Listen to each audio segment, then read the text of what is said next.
Hello.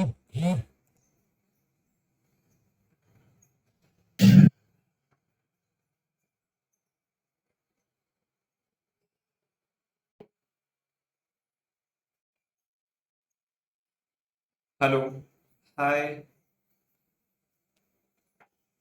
हाय guys, hi guys. Audio video सब कुछ visible है?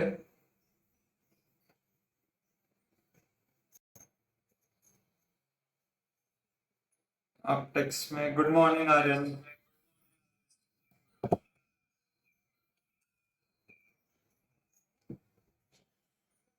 ऑडियो वीडियो सब कुछ ठीक है तो आप एक बार ग्रुप में टेक्स्ट कर दीजिए ना, चैट में हाय बोल दीजिए, तो मैं समझ जाऊंगा आपको ऑडियो भी आ रहा है और वीडियो भी आ रहा है। Yes sir. तो सब कुछ ठीक है, तो स्टार्ट करते हैं।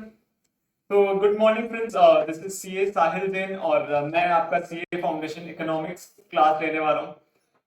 तो आपको सी के स्कोप के बारे में फर्स्ट क्लास में विशाल सर ने बता दिया होगा कि सी ये करता है वो करता है, आपका कितना स्कोप है, आप सीए बन जाओगे तो सी बनने का स्टेप्स क्या है। तो अब मैं वो सब नहीं डिस्कस करने वाला हूँ, मैं डायरेक्टली स्टार्ट करने वाला हूँ सीए फाउंडेशन इकोनॉमिक्स। तो हम सोनली कंसर्न है कि भैया हमारा सीए फाउंडेशन में इकोनॉमिक्स कैसे क्लियर हो। देखिए जैसे आप अगर बात करेंगे, हेलो हाय दिव्यांग। तो अगर आप बात करेंगे ना, तो जनरली लोग बोलते हैं कि यार डिग्री तो ठीक है लेकिन ज्ञान इंपॉर्टेंट है। तो मैं बोलता हूँ दोनों इंपॉर्टेंट है, डिग्री भी चाहिए अपने को, ज्ञान भी चाहिए। तो हम उसी तरह से पढ़ने वाले हैं, क्योंकि अपने को डिग्री चाहिए यार, चाहे कितना भी ज्ञान हो, जब तक डिग्री नहीं मिलेगा तो कोई कुछ पूछने वाला नहीं। तो हमें डिग्री भी चाहिए और ज्ञान भी चाहिए। तो उसके लिए हम कैसे पढ़ने वाले हैं आज वो डिस्कस करेंगे। उसके बाद में आज मैं आपको इंट्रो दूंगा कि सीए फाउंडेशन में इकोनॉमिक्स है क्या, मतलब इकोनॉमिक्स वर्ड का मतलब क्या है, इकोनॉमिक्स कैसे डिराइव हुआ, कुछ इंटरेस्टिंग स्टोरीज और कुछ इंटरेस्टिंग केस स्टडीज आपके साथ शेयर करूंगा।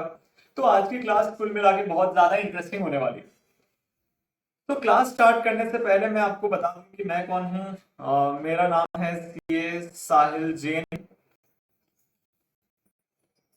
तो मैं पढ़ाने वाला हूँ आपको सीए फाउंडेशन इकोनॉमिक्स और I have secured all India rank 40 in CA finals exams. तो कुछ सीक्रेट्स हैं जो मैं आपके साथ शेयर करूंगा कि कैसे ऑल इंडिया रैंक आप भी ला सकते हो। ऐसा कुछ रॉकेट साइंस नहीं है, बस कुछ सीक्रेट्स हैं जो जनरल जो बच्चे पढ़ते हैं और जो टॉपर्स पढ़ते हैं, बस कुछ सीक्रेट्स हैं वो आपके साथ शेयर कर दूंगा।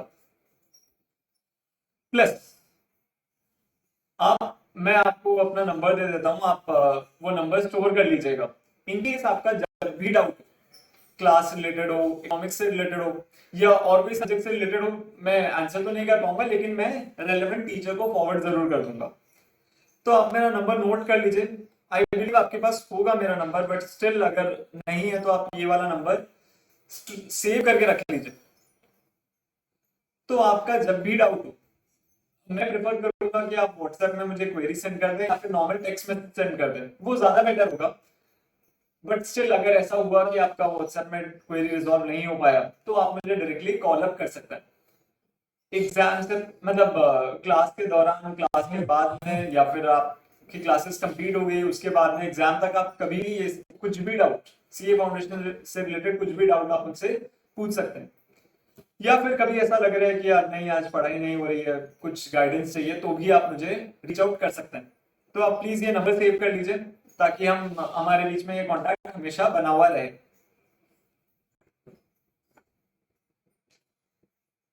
तो अब हम स्टार्ट कर लेते हैं सीए फाउंडेशन का इकोनॉमिक्स।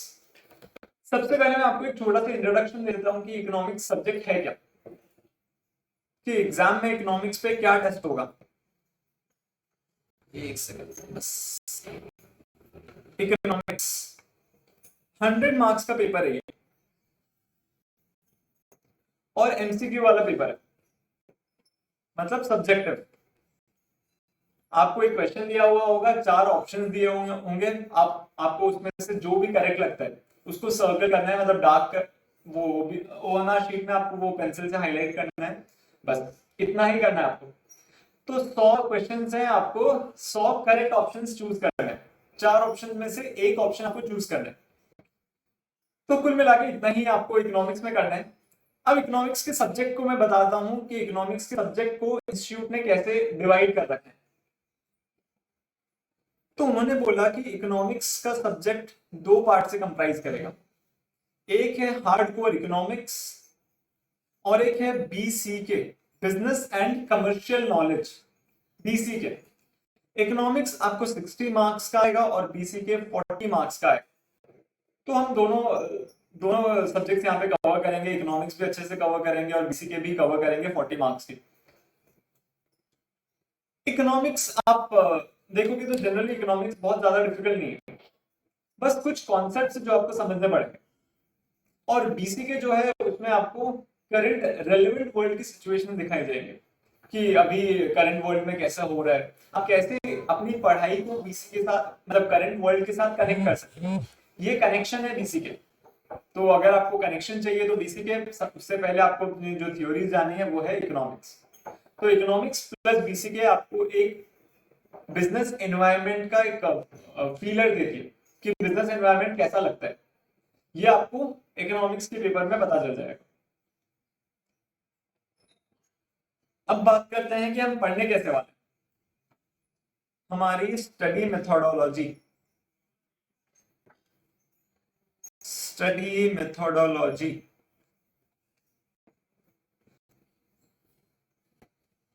कि हम पढ़ने कैसे वाले। तो देखिए सिंस ये सब्जेक्टिव बेस्ड पेपर है, आपको कुछ भी रट्टा नहीं लगाना है, कुछ भी रट्टा नहीं लगाना है, बस चीजों को समझना है। तो सबसे पहले हम कॉन्सेप्ट क्लियर करेंगे। कॉन्सेप्ट डिस्कस होगा और आपका हर एक एक क्वेश्चन, हर एक एक डाउट क्लियर होगा। ये है सबसे फोरमोस्ट ऑब्जेक्टिव कि सबसे पहले कॉन्सेप्ट क्लियर हो जाना चाहिए। उसके बाद में होगा प्रैक्टिस। तो आपको ऐप में ही कुछ मैंने अभी भी ऑलरेडी अपलोड कर रखे हैं। सर हेडिंग स्क्रीन के बाहर जा रहा है, ओ सॉरी। तो अभी आप एक बार समझ लीजिए, उसके बाद में मैं कोशिश करूंगा कि वो स्क्रीन के अंदर ही हेडिंग रहे। आपसे ध्यान रखूंगा, सॉरी। तो स्टडी मेथोडोलॉजी, सबसे पहले हम कॉन्सेप्ट क्लियर करेंगे, फिर नेक्स्ट प्रैक्टिस क्वेश्चंस। हम बहुत सारे क्वेश्चंस प्रैक्टिस करने वाले हैं। आपको पता है क्या, अगर आपको वो एक मुहावरा है, practice makes a man perfect. तो अगर एग्जाम में अपने को 100 मार्क्स लाने हैं, इकोनॉमिक्स में अपना गोल है 100 से 1 मार्क कम हम मानेंगे नहीं। तो अगर आपको भी इकोनॉमिक्स में 100 लाना है ना, तो फर्स्ट कॉन्सेप्ट क्लियर होना चाहिए, फिर नेक्स्ट है यार प्रैक्टिस करो, क्वेश्चंस प्रैक्टिस करो।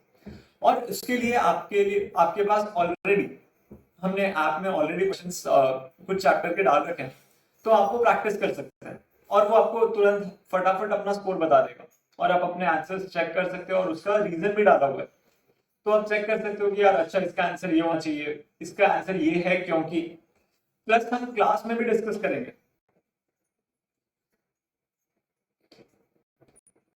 Discuss questions in class, past exam के क्वेश्चंस, कुछ क्वेश्चन जो मैंने बनाए हम सब वो सब भी क्लास में डिस्कस करेंगे।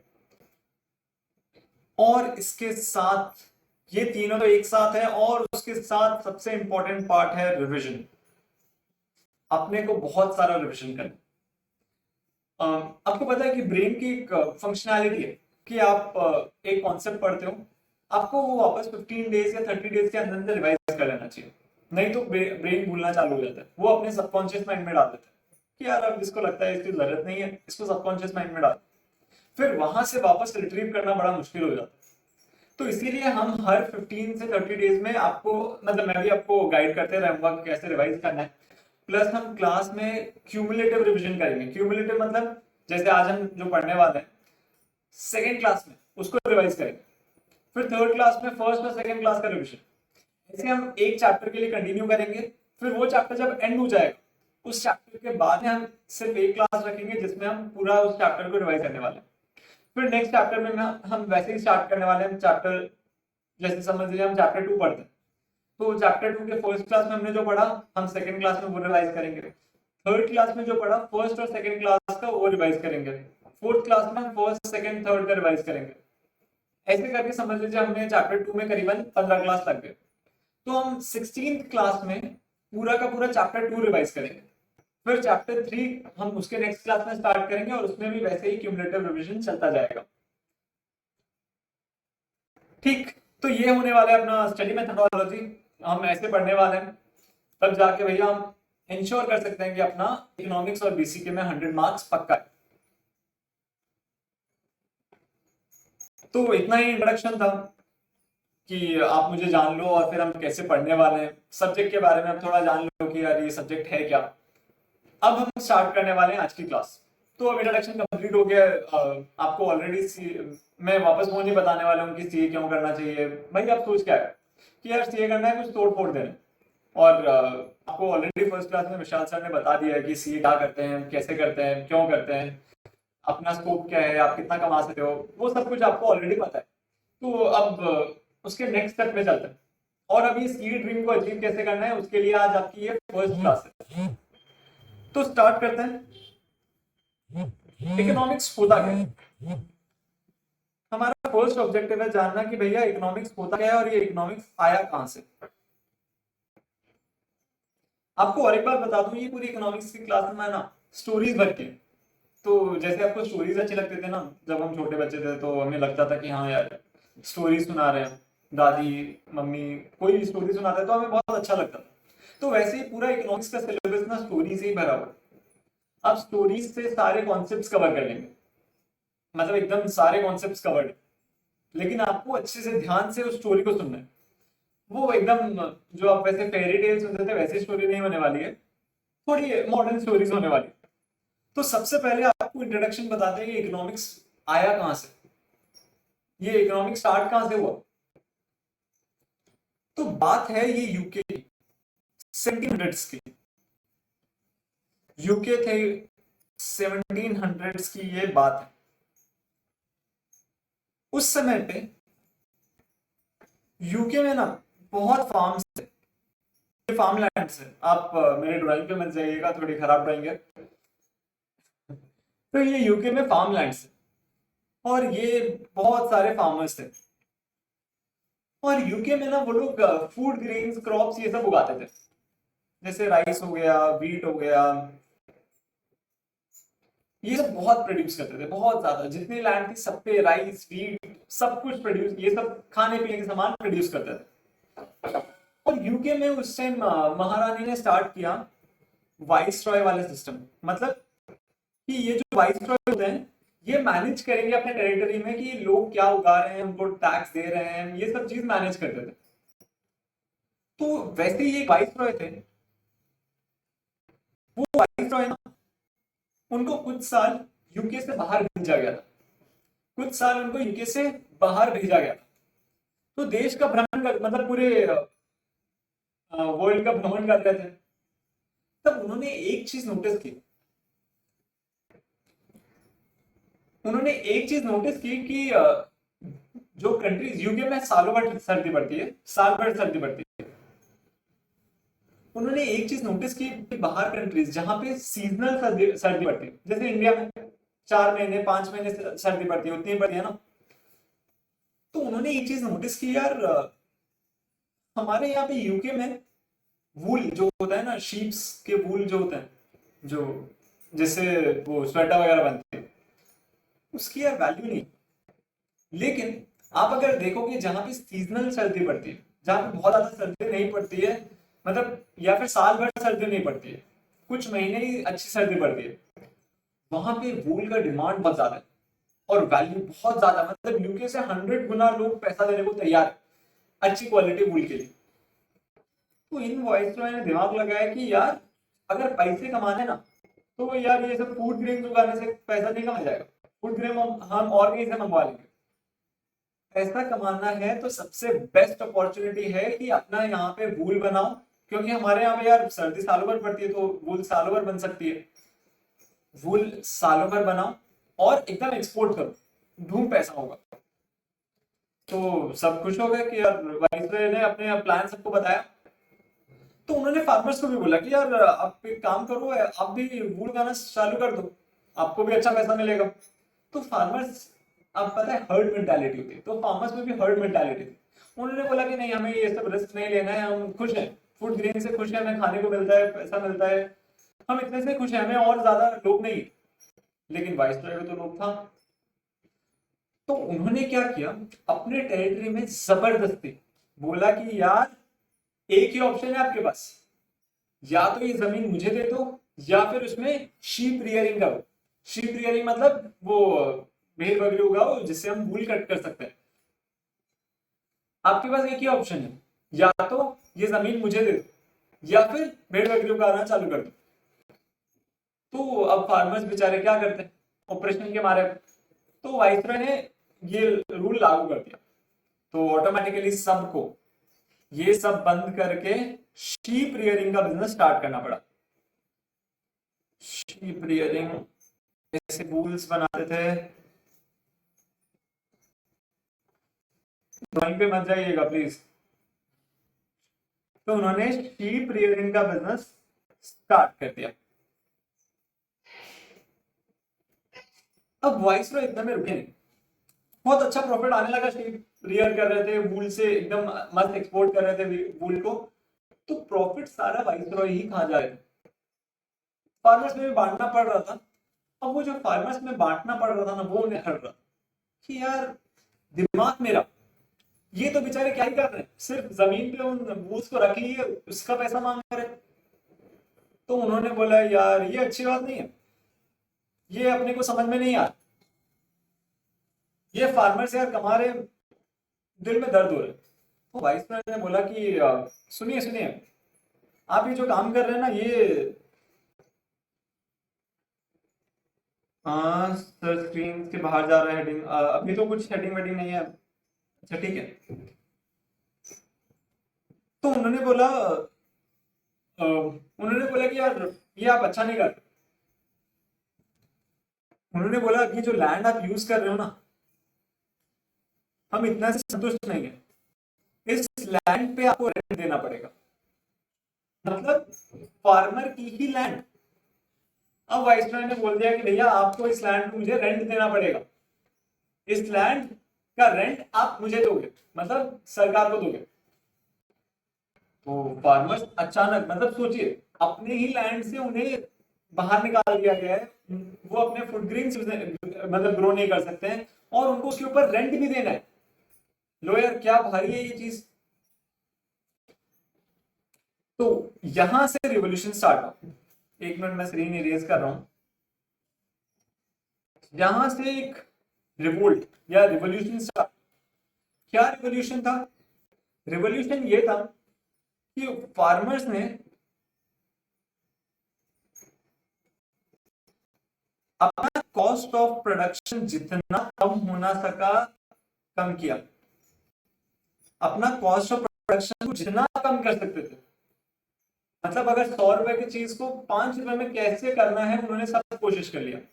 कॉस्ट ऑफ प्रोडक्शन कम होगा तब जाके वो अपना रेंट बियर कर पाएंगे, तब जाके कुछ प्रॉफिट्स कमा पाएंगे। ये सिचुएशन हो गई थी। अपनी ही जमीन से उन्हें बाहर निकाल दिया है, उनको अपनी ही जमीन पे रेंट पे करना पड़ रहा है, और अब वो फोर्स हो गया कि यार अब अपना रेंट पे करना है तो पेट कैसे चलाए, तो कॉस्ट ऑफ प्रोडक्शन को एकदम धड़ाम से कम करना पड़ेगा। जो चीज इनएफिशिएंट है, मतलब जहां पे अपना खर्चा लग रहा है, उसको कितना कम कर सकते हैं उन्होंने कम किया। कितना, जितना कम कर सकते हैं उतना कम किया, और कैसे मैक्सिमम प्रॉफिट्स अपने को कमाना है, ताकि हम रेंट भी बियर कर सके और हमारा पेट भी चला सके।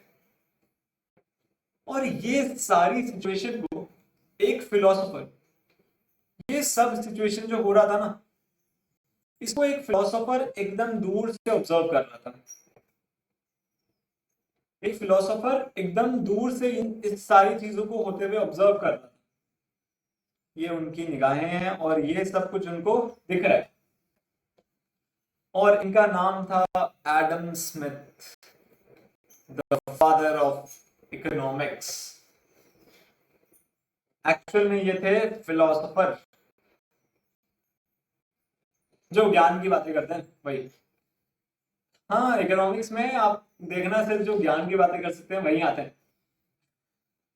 तो ये थे एडम स्मिथ, फिलोसोफर थे पेशे से। महारानी के लिए कोट वोट लिख दिया करते थे। तो उन्होंने ये सिचुएशन को ऑब्जर्व किया उन्होंने देखा कि यार ये जो हो रहा है ना, ये एक नए नए रिवॉल्यूशन की शुरुआत है। उन्होंने देखा इससे ऑटोमेटिकली एक सोसाइटी में इक्विलिब्रियम आ जाना है, ऑटोमेटिकली सब कुछ होने वाला है। उन्होंने बोला, अभी फार्मर्स को जाके बोला, अभी जो आप ये आपको जिससे गुजरना पड़ रहा है, अब देखना कुछ सालों में आप इससे आपको फ्रीडम मिल जाएगा, कुछ सालों में, बस ये मेरा इक्विलिब्रियम थ्योरी को काम कर जाने दीजिए। तो फार्मर्स ने पूछा कि यार ये इक्विलिब्रियम थ्योरी है क्या? उन्होंने बोला, मैंने इकोनॉमिक्स इकोनॉमिक्स इकोनॉमिक्स उन्होंने किस वर्ड से डिराइव किया पता है? ओइकोनोमिया।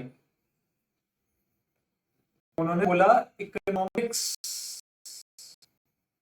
मेरे इकोनॉमिक्स की थ्योरी की वजह से मैं बोल रहा हूं कि देखना अब कुछ सालों में इक्विलिब्रियम आ जाएगा। तो उन्होंने बोला ये इकोनॉमिक्स वर्ड का मतलब क्या है?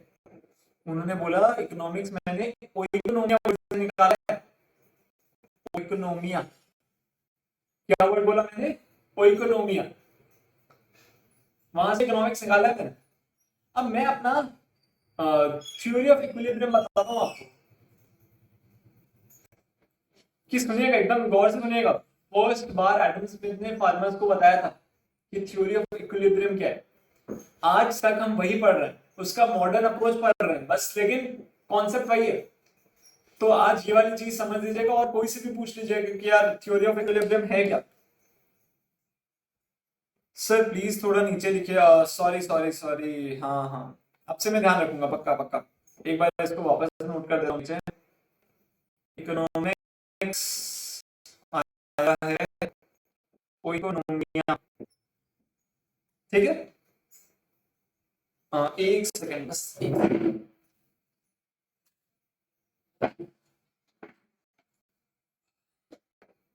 अभी ठीक है, आपको दिख रहा है अभी? हाँ दिख रहा है। चलिए, तो इकोनोमिया, ये जो थ्योरी ऑफ रिलेटिविटी है या थ्योरी ऑफ इक्विलिब्रियम, इन्होंने फर्स्ट बार थॉमस को बताया था। आज तक हम वही थ्योरी पढ़ रहे हैं भैया। इकोनॉमिक्स में बहुत ज्यादा चेंज नहीं हुआ है, बस उसको मॉडर्न वे के साथ उसको एडजस्ट कर दिया गया। तो गौर से सुनिएगा क्या था ये थ्योरी ऑफ इक्विलिब्रियम। उन्होंने एग्जांपल दिया है कि समझ लीजिए एक माउंटेन, उन्होंने बोला कि आप समझ लीजिए कि एक माउंटेन है, माउंटेन करीब ऐसे ही होते हैं। उन्होंने बोला समझ लीजिए मैं एक पत्थर को यहां पे रखता हूं, पत्थर को ब्राउन कलर से बना देंगे,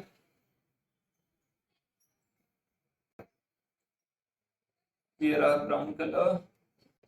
उन्होंने बोला समझ लीजिए एक पत्थर है, मैं इस पत्थर को हिल के ऊपर से गिराता हूं, यहां से मैं इस पत्थर को गिराता हूं, तो पत्थर रोज होता हुआ नीचे आ जाएगा। और आप देखिएगा जब एक बार नीचे आ जाएगा ना, वो स्टेबल हो जाएगा, वहां से और हिलेगा नहीं। मैंने बस ऊपर से यहां से जो फोर्स लगाया था, उससे ये पत्थर गया गया गया नीचे और आके एक प्लेन पे रुक जाएगा। उन्होंने बोला ऐसा ही है ये मार्केट, जो आप ये पूरा आपके साथ जो हो रहा है ना, अभी आप समझ लीजिए आपको पहाड़ के ऊपर से नीचे गिरा दिया गया। एक ऐसा पॉइंट आएगा जब आप प्लेन पे पहुंच जाएंगे, जब आप इक्विलिब्रियम पे पहुंच जाएंगे। तो कुछ फार्मर्स को कॉन्सेप्ट समझ में आया, लेकिन उन्होंने बोला कि हमारे साथ ऐसा क्या हो रहा है, ये आप इक्विलिब्रियम, आप ये जो एग्जांपल दे रहे हो ये तो समझ में आ रहा है, लेकिन हमारे साथ मतलब मार्केट में ये पत्थर वत्थर आप क्या रिलेट कराना चाह रहे हो, हम समझ नहीं पा रहे। तो उन्होंने गौर से समझाया, बोले सुनिए, मेरा कहने का मतलब ये है, एक सेकंड, हाँ, उन्होंने बोला मेरा कहने का मतलब ये है कि समझिए कि जैसे जैसे एक चीज का प्राइस बढ़ने लगेगा, जैसे अभी वूल वूल डिमांड में तो वूल का प्राइस बढ़ रहा है, प्रोडक्शन बढ़ाए जा रहे हैं लोग। जैसे जैसे एक चीज का प्राइस बढ़ने लगेगा, डिमांड कम होने लगेगी। धीरे धीरे आप देखना, जब वूल सबके पास पहुंच जाएगा, एक बार प्राइस हाई हो जाएगा, प्राइस मतलब एकदम मैक्सिमम डिमांड तक पहुंच जाएगी, उसके बाद में वो पहाड़ की चोटी तक पहुंच गई, उसके बाद में अब डिमांड कम होने लगेगा। अब लोगों को वूल उतनी चाहिए नहीं होगी, क्योंकि सबके पास सफिशिएंट है, मार्केट में सफिशिएंट क्वांटिटी में अवेलेबल है। तो उन्होंने बोला उस सिचुएशन में प्राइस गिरना चालू हो जाएगा, उस सिचुएशन में प्राइस गिरना चालू हो जाएगा। अब लोगों को और भूल नहीं चाहिए होगी, तो सप्लायर जो होंगे ना, ये वो जो आपका वाइसरॉय है, वो बोलेगा एकदम सस्ते में भी ले लो, लेकिन ये ले लो, मैंने जो इतने फार्मर्स की मतलब अब शीप रियरिंग चालू करवा दी, अब मैं इसका क्या करूंगा। वो बोलेंगे चाहे सस्ते में ले लो, लेकिन बस ले लो प्लीज। तो प्राइस गिरने लग गई। उन्होंने बोला इसमें अब जब प्राइस गिरेगी तो लोग वापस खरीदना चालू कर देंगे। तो उन्होंने बोला ये जो पूरा ऊपर नीचे हो रहा है ना, ये एक पॉइंट पे स्टेबल हो जाएगा, जिसमें आपको पता चल जाएगा कि डिमांड हमेशा उसके आसपास एक पर्टिकुलर रेंज में होने वाली है और प्राइस भी एक पर्टिकुलर रेंज में फिक्स होने वाला है। तो ऑटोमेटिकली आप देखना आपके पास स्टेबिलिटी आ जाएगी। वाइसरॉय खुद बोलेगा आपको कि यार अब सिर्फ बुल से काम नहीं चलेगा, आप और फूड ग्रेन्स वापस उगाना चालू करो। और ऐसा सच में हुआ, थोड़ा टाइम लगा, लेकिन 5-6 सालों में सेम सिचुएशन हुआ। जो बुल से इतना ह्यूज मार्जिन आ रहा था ना, वो एकदम धड़ाम से गिरने लगे। तो रानी ने वाइसरॉय को चार्ज किया कि यार आप ये क्या कर रहे हो, आपने जबरदस्ती उनको शीप क्लियरिंग करवाई, अब आप वो बिकवा नहीं पा रहे हो। तो वाइसरॉय यार बेचारा बहुत खराब हुआ उसके साथ। महारानी ने जो झाड़ लगी है, फिर फार्मर्स ने थप्पड़ वप्पड़ लगा दिया उसको, उसको बाहर निकाल दिया गया। तो फिर जब नया वाइसरॉय आया, उसने ये सिचुएशन को ऑब्जर्व किया, एडम स्मिथ से बात की और ऑटोमेटिकली सेम सिचुएशन में आ गए। वूल का डिमांड, मतलब डिमांड ही डिटरमाइन करता है ना कि कितना वूल बनाना है। वूल का डिमांड एक सर्टेन लिमिट में आके रह गया कि इतने मेट्रिक टन ही वूल चाहिए अपने को, उतना ही हम बेच पाएंगे। इस प्राइस के बीच में वूल घूमने वाला है, तो फार्मर्स का भी प्रॉफिट फिक्स हो गया। और फिर उन्होंने देखा कि यार इतनी लैंड पड़ी अपने पास, तो उन्होंने फूड ग्रेन्स उगाना भी चालू कर दिया। तो ओवरऑल वापस सिचुएशन नॉर्मल में आ गया। इसको हम बोलते हैं इक्विलिब्रियम, थ्योरी ऑफ इक्विलिब्रियम, कि एक ऐसा सिचुएशन में आ जाना जहां पे demand is equal to supply. आप जितना बना रहे हो उतने ही लोग मांग रहे हैं। तो ये थ्योरी अभी भी रेलेवेंट है और हम ये थ्योरी अच्छे से पढ़ने वाले भी हैं। हाँ, हम ये थ्योरी आपके पूरे सिलेबस में है और एक बहुत इंपॉर्टेंट चैप्टर है वो चैप्टर 2, वो हम पढ़ने वाले। तो ये थी हिस्ट्री ऑफ इकोनॉमिक्स, कि इकोनॉमिक्स कहाँ से आया। तो जब भी कोई सब्जेक्ट हम पढ़ें तो इम्पोर्टेंट है कि हम जान लें कि ये सब्जेक्ट आया कहाँ से। तो ये है उसके रूट्स, यहाँ से इकोनॉमिक्स बनाया गया है। अब इस इकोनॉमिक्स को करंट वर्ल्ड में रिलेट करते हैं। ये आपको समझ में आ गया कि इकोनॉमिक्स कहाँ से आया, किस इसका ओरिजिन कहाँ है। फादर ऑफ इकोनॉमिक्स कौन हुए? Adam Smith. अपने एडम स्मिथ बाबा हो गए हैं फादर ऑफ इकोनॉमिक्स। इन्होंने एक बुक लिखी थी, इस बुक में इन्होंने इस पूरी थ्योरी को बताया था। तो एक छोटा सा असाइनमेंट है, छोटा एकदम छोटू सा असाइनमेंट है। आप एक गूगल सर्च करोगे आपको आंसर मिल जाएगा, लेकिन आपको करना है।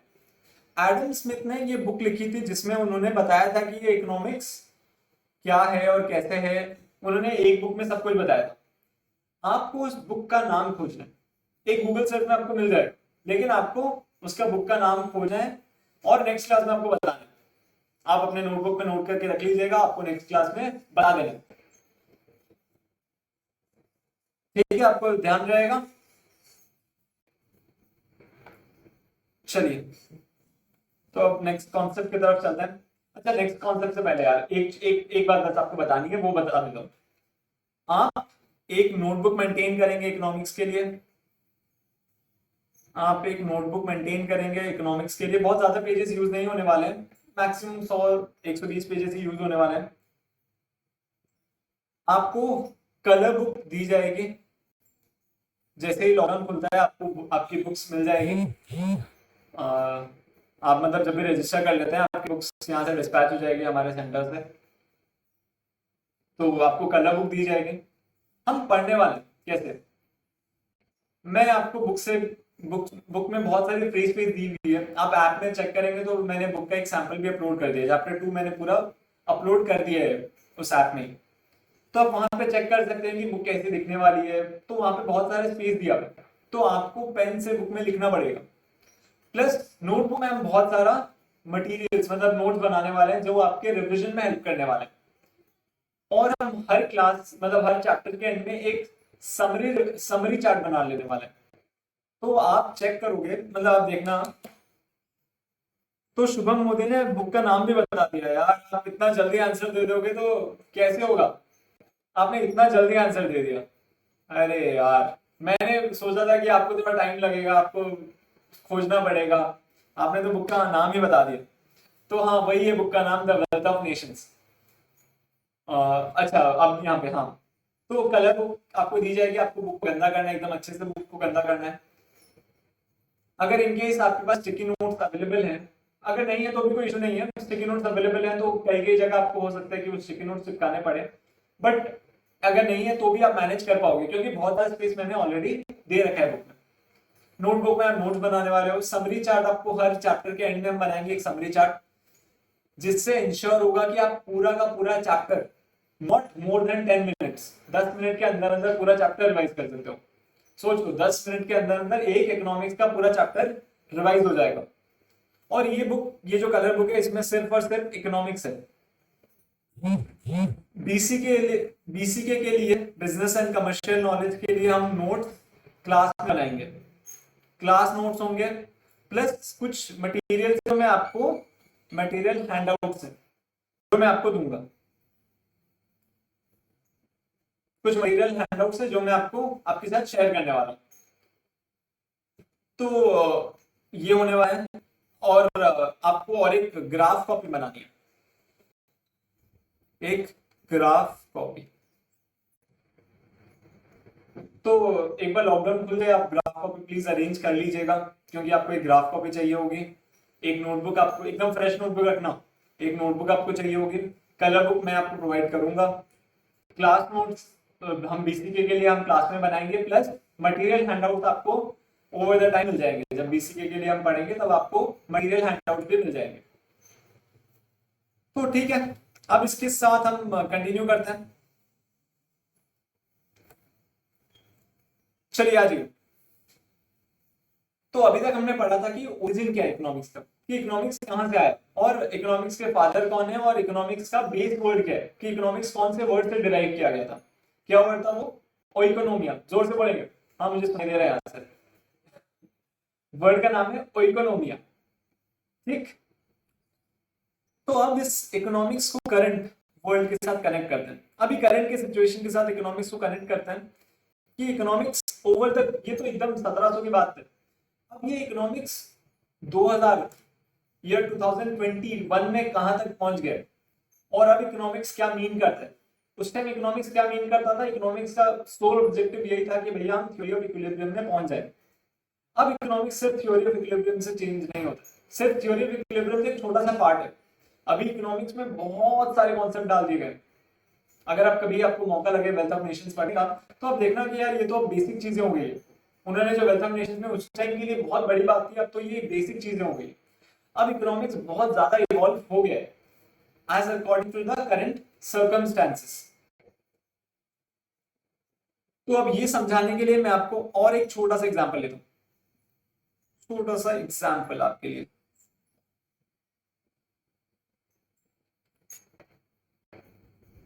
तो ये वो आप, और आपके क्लास 12 के एग्जाम्स कंप्लीट हो गए। क्लास 12 के एग्जाम्स कंप्लीट हो गए हैं और रिजल्ट भी आ गया। प्लस रिजल्ट भी आ गया और बहुत बढ़िया रिजल्ट है, एकदम धूम रिजल्ट है। ठीक है, तो अच्छे रिजल्ट आए हैं, तो अब अच्छे रिजल्ट आते हैं तो अपने को गिफ्ट मांगता है। अपने को गिफ्ट चाहिए, क्योंकि पढ़े हैं यार, बात हुई थी कि अच्छा रिजल्ट मतलब अपने को गिफ्ट चाहिए। ठीक है, तो आपके रिजल्ट आने के बाद आप तुरंत भाग के गए अपनी मम्मी के पास।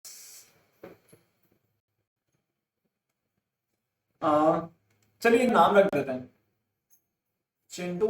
ये है चिंटू की मम्मी। अच्छा, ये कट हो जाएगा ना, एक सेकेंड एक सेकेंड। आप समझ गए ना, चिंटू की मम्मी है, वहां पे कट हो जाएगा तो भी चलेगा। चिंटू की मम्मी है ये।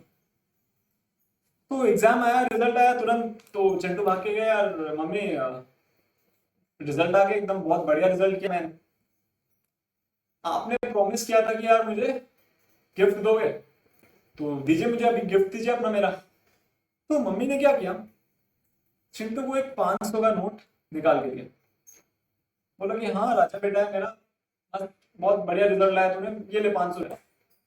चिंटू सोच रहा है यार, सोचिए ना, आपको क्या क्या प्रॉमिस किया जाता है यार, अच्छा रिजल्ट ला तेरे को बाइक देंगे, तेरे लिए लैपटॉप खरीद के देंगे, ये करेंगे वो करेंगे, घूमने ले जाएंगे, ये करेंगे, तू गेम खेलना, नया फोन लेके देंगे।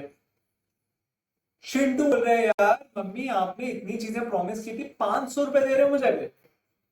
बोले हाँ यार बहुत बढ़िया गिफ्ट है, देखो बच्चों को गिफ्ट नहीं मिलता है, तुम्हें 500 रुपए मिल रहा है, इसको एकदम सोच समझ के खर्चा करना। तभी उतने में चिंटू के फ्रेंड्स कॉल करते हैं, यार चिंटू इतने अच्छे नंबर लेके आया, पार्टी ट्रीट, अपने को तो ट्रीट चाहिए। हाँ दोस्त ऐसे ही करते हैं, कुछ भी हो उनको ट्रीट चाहिए। तो चिंटू यार बेचारा बहुत टेंशन में आ गया, 500 रुपए में क्या क्या करे, अब उसके पास क्या क्या ऑप्शन है, तो उसने बैठ के सोचा कि मुझे अभी क्या क्या करना है। उसने देखा मुझे सबसे पहले अपने फ्रेंड्स को पार्टी देना है, फिर मुझे मूवी जाना है, मूवी डेट पे जाना था उसको, प्रॉमिस कर रखा था अपनी गर्लफ्रेंड को, मूवी डेट पे जाना है मुझे। फिर उसने और एक चीज देखा कि मुझे यार अपने लिए एक उसने देख रखी थी कि एक वीडियो गेम मुझे लेने है। फिर और एक चीज उसने सोच रखी थी कि मुझे आ, और क्या हो सकता है, कुछ बताइए ना, आपके रिजल्ट आते हैं तो आपको क्या करना होता है। पार्टी करनी है उसको, मूवी डेट पे जाना है, वीडियो गेम खेलना है, वीडियो गेम खरीदना है, और कुछ अच्छा मोबाइल, मोबाइल 500 में यार बेटा, 500 में फिट नहीं होएगा उससे, चलो मोबाइल रिपेयर करवा लेते हैं, उसको अपनी मोबाइल रिपेयर ही करनी है। मम्मी ने बोला अपने और एक्स्ट्रा पैसा नहीं देने वाली, ये तेरा पॉकेट मनी है, जिससे जो करना है कर। तो भैया चिंटू को पास 4 ऑप्शन है, और पैसे कितने हैं सिर्फ और सिर्फ 500। तो यहाँ पे गर्लफ्रेंड का कॉल आ रहा है, यहाँ पे दोस्तों का कॉल आ रहा है, यहाँ पे वीडियो गेम खेलने की एकदम मन में लालसा उठ चुकी है, फिर यार मोबाइल रिपेयर करवाना है। अब यार चिंटू सोच रहे हैं कि यार बुरा फंस गया मैं, सिर्फ 500 रुपए में क्या क्या कर पाऊंगा। तो अब उसने प्लान किया कि मेरे लिए इंपॉर्टेंट क्या है। अब आप भी ऐसा करते हो, जब आपके पास लिमिटेड रिसोर्स, मतलब पैसा 500 ही, उससे ज्यादा पैसा मम्मी दे नहीं रही, पापा ने मना ही कर दिया। पापा ने बोला क्या नंबर लेके आया, 98% पे मार्क होता है, हमारे टाइम में 100% से ऊपर ले आते थे, तो पापा ने तो मना ही कर दिया। और सेविंग्स सेविंग्स तो सब खर्चा कर चुके थे हम। तो चिंटू ने देखा कि यार 500 रुपए हैं, उसमें से अब क्या करना है, उन्होंने अपने को प्लान करना पड़ेगा। अब उन्होंने प्लान करना चालू किया, उन्होंने देखा कि यार पार्टी तो छोड़, दोस्त तो दोस्त होते हैं, छोड़ क्या पार्टी देना है इनको, मूवी डेट पे तो जाना पड़ेगा, ये तो इम्पोर्टेंट है यार। वो इतने एग्जाम के इतने दिन हो गए, लॉकडाउन भी था, मिला ही नहीं उनसे, तो अब यार ब्रेकअप का सिचुएशन आ गया है, तो अब मूवी डेट पे तो जाना ही पड़ेगा और कुछ ऑप्शन नहीं है, ये तो इम्पोर्टेंट है। वीडियो गेम यार छोड़, वीडियो गेम क्या खेलेंगे, मोबाइल मोबाइल रिपेयर करवा लेते हैं।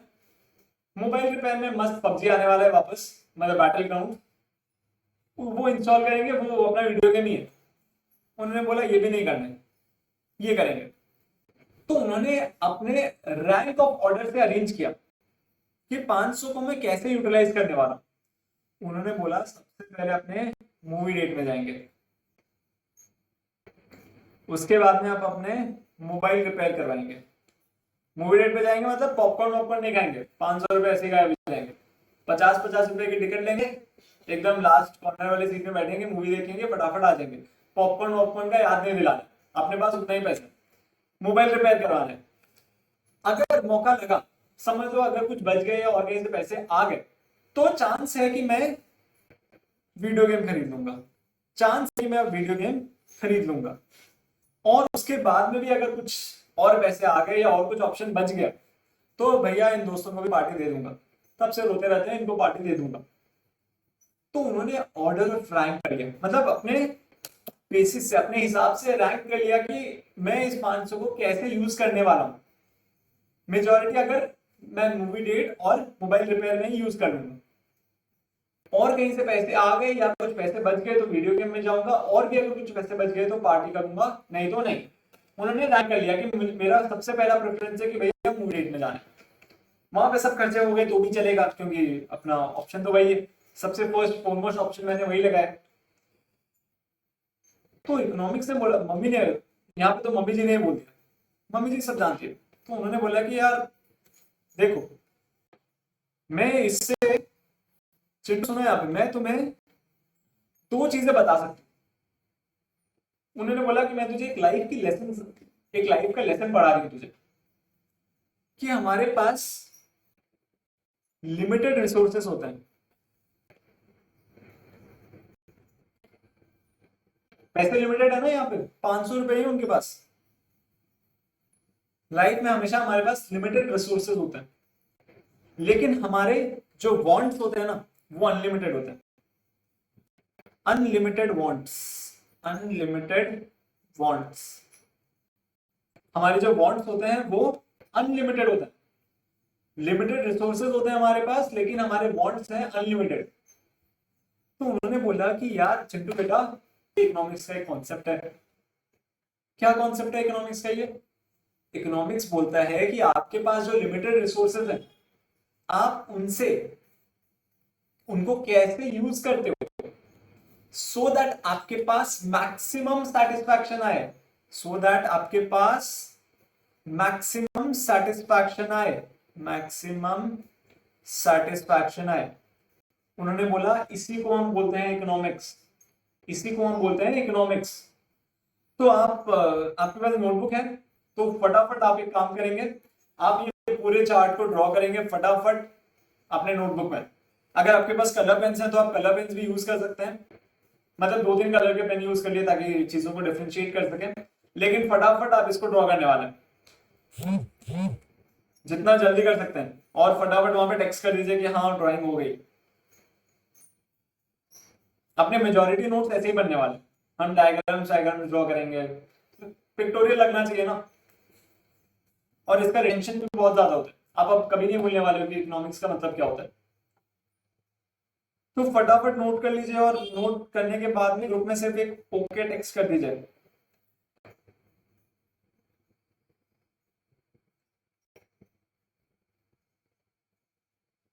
हो गया क्या ड्राइंग? आप कितना देर लगाते हैं, फटाफट ड्राइंग कीजिए ना।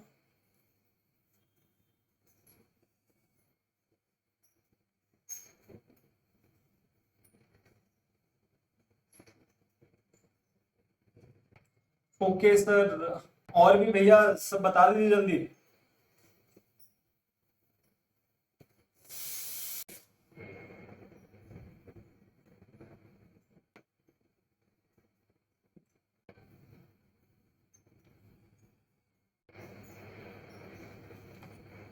सर डन, और बाकी लोगों का हो गया क्या?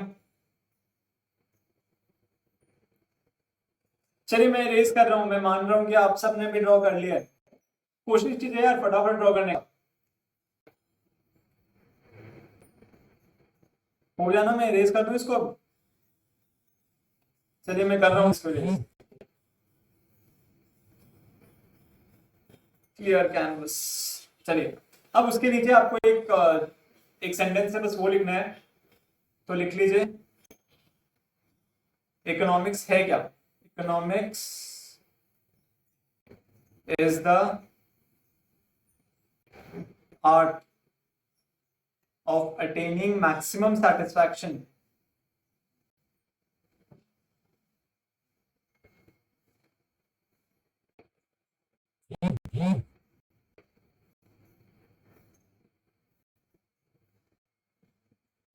with limited resources made available to us.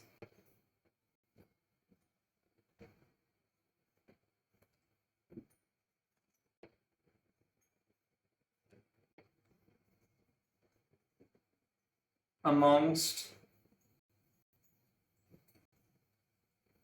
the various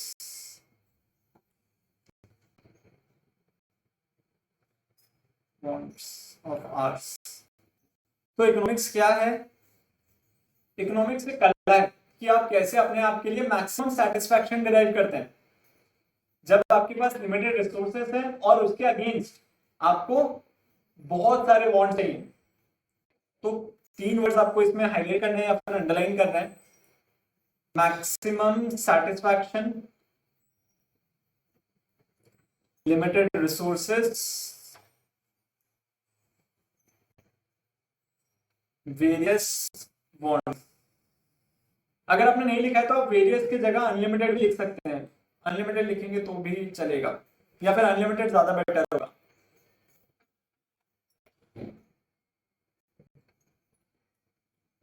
हो गया? अगर हो गया है तो फटाफट ओके लिख दीजिएगा ताकि मैं इसको रेज करके आगे चल सकूं। Economics is the art of attaining maximum satisfaction with limited resources made available to us amongst the various or unlimited wants of ours। मतलब हमारे अनलिमिटेड वांट्स हैं, उसके लिए हमें लिमिटेड रिसोर्सेज मिलते हैं और हम उससे, उस लिमिटेड रिसोर्सेज से कैसे खुश हो पाते हैं, उसको हम बोलते हैं इकोनॉमिक्स। ओके, और भी हो गया भैया सबका?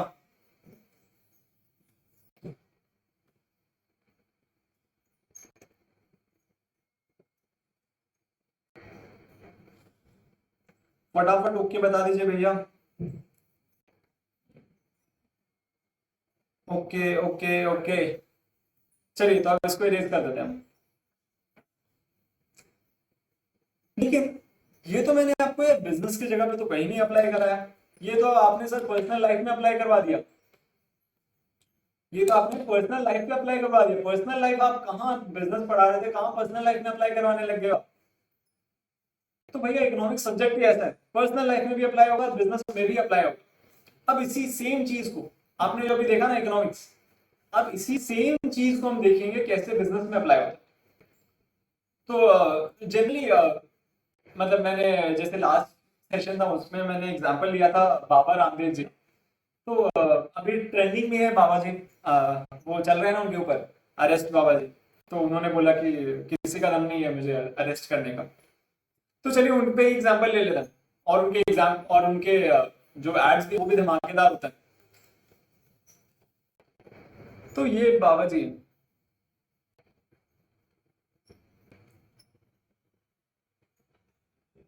आप मेरे ड्राइंग पे मत जाइएगा, बस समझ लीजिएगा, मतलब मन की आंखों से देखिएगा। तो ये बाबा जी हैं वो जो चला रहे हैं पतंजलि। अब उन्होंने बालकृष्ण जी से पूछा कि यार बालकृष्ण जी मुझे एड्स रन करवाने, बहुत मन में था कि एड्स रन करवाने अपने को, मेरा फोटो आपका फोटो आए, हर TV news channel radio video हर जगह चलना चाहिए, न्यूज़पेपर हर जगह हमारा ऐड होना चाहिए पतंजलि। तो उन्होंने बालकृष्ण जी को बुलाया, पूछा बालकृष्ण जी की यार एड्स कहाँ कहाँ रन करने चाहिए और हमारे पास कितने पैसे हैं। तो बालकृष्ण जी ने बुक्स निकाला और देखा कि यार हमारे पास अभी 10 करोड़ रुपए पड़े हुए हैं जो हम एड्स के लिए यूज कर सकते हैं। इतना यूज कर सकते हैं, इससे ज्यादा भी हम यूज नहीं कर सकते हैं, नहीं तो कंपनी खतरे में आ जाएगी। 10 करोड़ जितना आप बोलोगे 10 करोड़ में देने को तैयार, उतना लग सकता है, हम एड्स के लिए लगा सकते हैं। तो ठीक है, उन्होंने बोला कि हमारे पास 10 करोड़ है। अब बाबा जी ने देखा कि यार एड्स कहाँ कहाँ रन करने चाहिए अपने को, तो उन्होंने सजेशंस मांगे सबसे कि कहाँ कहाँ एड रन करनी चाहिए। तो लोगों ने मतलब उनके मन में भी था और भी कंपनी में पूरा विचार विमर्श किया, तो उन्होंने बोला कि यार एड्स आप यहाँ यहाँ पे रन कर सकते हो। उन्होंने बोला पहले पूरा लिस्ट दो मुझे कहाँ कहाँ मैं ऐड चला सकता हूँ। तो लोगों ने बोला आप ऐड रन कर सकते हो टीवी में, रेडियो में, न्यूज़पेपर में, मैगजीन में, उसके बाद में जो होर्डिंग्स होते हैं होर्डिंग्स कर सकते हो, आप ऐप में ऐड चला सकते हो। और क्या कर सकते हैं हम, आप वेबसाइट में एड्स रन करा सकते हो, आप वो इन्फ्लुएंसर मार्केटिंग करवा सकते हो। आपको पता है इन्फ्लुएंसर मार्केटिंग क्या होता है? जो होता है ना, आप ये देखोगे कितने एक्टर्स एक्ट्रेसेस अपने इसमें इंस्टाग्राम पे, ट्विटर पे अपने हैंडल पे पोस्ट करते हैं, यार ये प्रोडक्ट खरीदो, क्या मस्त प्रोडक्ट है, मेरे साथ भी बहुत अच्छा काम किया। वही वो होते हैं इन्फ्लुएंसर मार्केटिंग। और भी बहुत सारे ऑप्शन निकले उनके पास। तो समझ एक बार इतना ही ऑप्शन मानते हैं, उन्होंने निकाला कि यार इतने ऑप्शंस अपने पास अवेलेबल है, टीवी में चलाओ, रेडियो में चलाओ, न्यूज़पेपर में चलाओ, मैगजीन में लगाओ, होर्डिंग्स होर्डिंग्स लगा दो हर जगह, ऐप एड्स रन करो, वेबसाइट एड्स रन करो, इन्फ्लुएंसर मार्केटिंग कराओ। अब उन्होंने बोला कि यार 10 करोड़ में तो पॉसिबल नहीं है सब कुछ। तो उन्होंने अब एनालाइज करना स्टार्ट किया कि हमारे लिए बेस्ट कौन सा है। तो उन्होंने पता किया कि टीवी में भी बहुत सारे ऑप्शन हैं, लेकिन हम जहां पर रन कराना चाह रहे हैं वहां पे करीबन करीबन 5 करोड़ लोग अप्रोक्स व्यूअर्स हैं। टीवी में अप्रोक्स 5 करोड़ लोग देखते हैं। रेडियो में अप्रोक्स हम जहां एडवर्टाइज कराना चाह रहे हैं वहां पे 1 करोड़ लोग देखते हैं। न्यूज़पेपर जो है वहां पे 10 करोड़ लोग देखते हैं। मैगजीन 0.1 करोड़। होर्डिंग्स उन्होंने एक अप्रोक्स निकाली, यहाँ से 10 लाख लोग जाते हैं। ऐप एड्स उन्होंने देखा 1 करोड़ लोग वो पर्टिकुलर ऐप यूज करते थे। वेबसाइट एड्स भी उन्होंने देखा अप्रोक्सीमेटली ऐसे कुछ नंबर। इन्फ्लुएंसर उन्होंने देखा कि ये सिर्फ 5 लाख लोगों तक ही रीच करवा सकता है। फिर उन्होंने देखा कि इसमें कॉस्ट कितना लगेगा, कॉस्ट बेनिफिट एनालिसिस किया कि 5 करोड़ से कन्वर्ट कितने होंगे लोग। 5 करोड़ लोग तो देख रहे हैं, लेकिन उससे अप्रोक्सीमेटली उन्हें पता चला कि 1% लोग खरीदेंगे हमारा प्रोडक्ट। रेडियो में उन्होंने ऐसे ही कन्वर्जन रेशियो निकाला। ये सब करने के बाद में उन्होंने कंपेयर किया कि बेस्ट कौन सा होगा हमारे लिए। तो उनको बेस्ट पता चला कि बेस्ट ये होगा कि आप टीवी में ऐड रन कीजिए, होर्डिंग्स लगवा दीजिए और न्यूज़पेपर में ऐड चलवा लीजिए। इन तीनों बेसिस में आप बेस्ट है आपके लिए, मतलब रैंक 1 है टीवी में लगा दीजिए, रैंक 2 है होर्डिंग लगवा दीजिए, रैंक 3 है न्यूज़पेपर। उसके बाद में अकॉर्डिंगली और उन्होंने सबको रैंक किया कि फर्स्ट कौन सा करना, सेकंड कौन सा करना, थर्ड कौन सा करना, फोर्थ कौन सा करना, ऐसे पूरा रैंक किया। तब उन्होंने देखा कि 10 करोड़ का, अब मैं 10 करोड़ हर जगह तो लगा नहीं सकता हूँ, 10 करोड़ लिमिट यहाँ पे, लेकिन मेरे वांट्स मतलब मुझे जहां पे एडवर्टाइजमेंट करना है इसके बहुत वाइड रिसोर्सेस हैं। तो उन्होंने स्पेशलाइज किया कि हमारे लिए बेस्ट कौन सा है। उन्होंने एनालिसिस किया हमारे लिए बेस्ट कौन सा है। तो उनको पता चला कि हमारे लिए सबसे फर्स्ट बेस्ट है टीवी में ऐड रन करना, नेक्स्ट बेस्ट है होर्डिंग चलवाना, उसके उससे नेक्स्ट बेस्ट है न्यूज़पेपर। तो अब उनके पास ऑप्शन है कि या तो पूरा का पूरा 10 करोड़ टीवी में लगा देना, या 10 करोड़ से मेजर पोर्शन टीवी में लगा देना, कुछ पोर्शन होर्डिंग में लगा देना, या फिर कुछ पोर्शन टीवी में, कुछ पोर्शन होर्डिंग में, कुछ पोर्शन न्यूज़पेपर में, ये अपने बेनिफिट के हिसाब से। लेकिन यहां पे भी आप देखोगे ना, सिचुएशन सेम है, सिचुएशन यहां पे भी सेम है। लिमिटेड रिसोर्सेस है, देखिए 10 करोड़ यहां पे है। मैं यहां पे भी लिख देता हूं, एक सेकेंड। वही सेम सिचुएशन है, लिमिटेड रिसोर्सेस हैं, अनलिमिटेड वांट्स हैं। लेकिन वो एनालिसिस करके अपना मैक्सिमम बेनिफिट या मैक्सिमम सेटिस्फैक्शन डिराइव करना चाहते हैं। This is what is known as business economics. जब आप इस इकोनॉमिक्स के कॉन्सेप्ट को बिजनेस में अप्लाई कर देते हो, उसको हम बोलते हैं बिजनेस इकोनॉमिक्स। तो आप वापस अपनी नोटबुक खोल लीजिए। अब उसके नीचे आपने जो लिखा हुआ है उसके नीचे हेडिंग दे दीजिएगा बिजनेस इकोनॉमिक्स। बिजनेस इकोनॉमिक्स, और फटाफट ये वाली चीजें ड्रॉ कर लीजिए। आपको हेडिंग देना है बिजनेस इकोनॉमिक्स, और फटाफट ये वाली चीजें ड्रॉ कर लीजिए।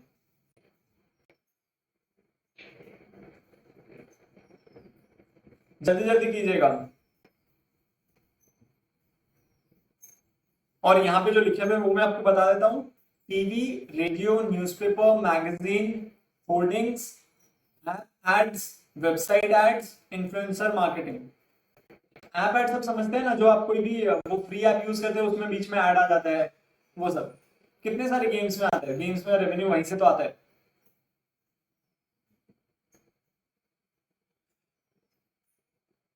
और इसको फटाफट लिखने के बाद में ओके टेक्स्ट कर दीजिएगा।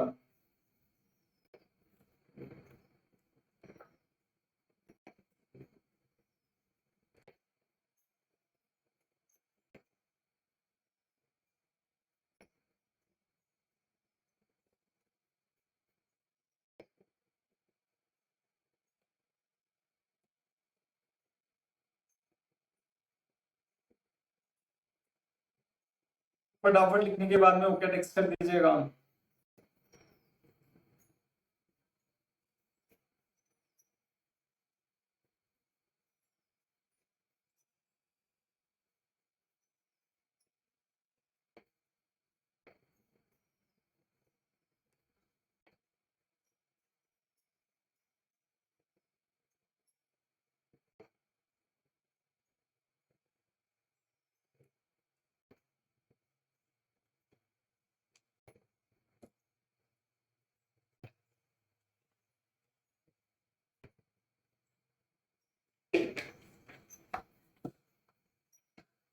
हो गया, ओके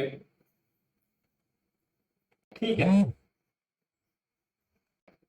तो मैं इसको इरेज कर लूँ ना, और भी सबका हो गया ना?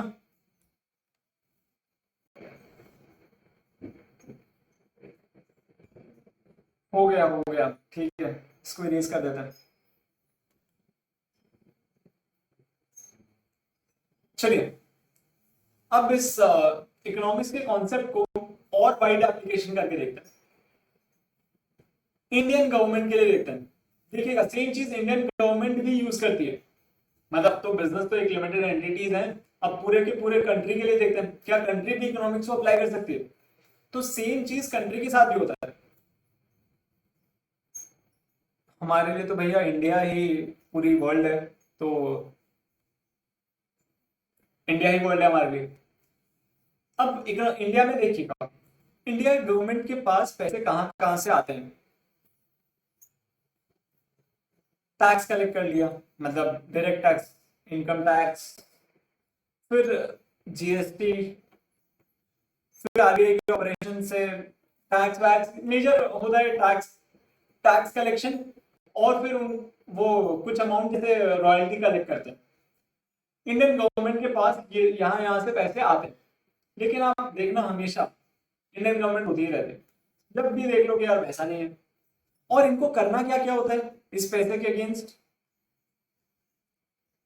इंफ्रास्ट्रक्चर बिल्ड करना है, मतलब बिल्डिंग्स बिल्डिंग्स बनवानी है, एजुकेशन करवाना है, फिनेंस रन करना है कंट्री का, finance operations and development,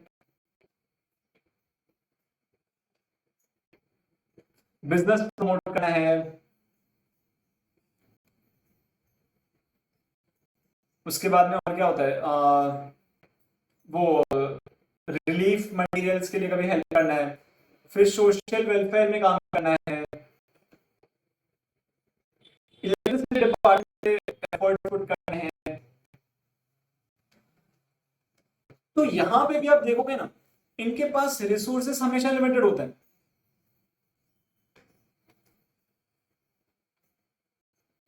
limited resources, health organisation, हाँ भैया वो तो मैं भूल ही गया, क्योंकि हमारी हेल्थ ऑर्गेनाइजेशन इतनी गई गुजरी है ना।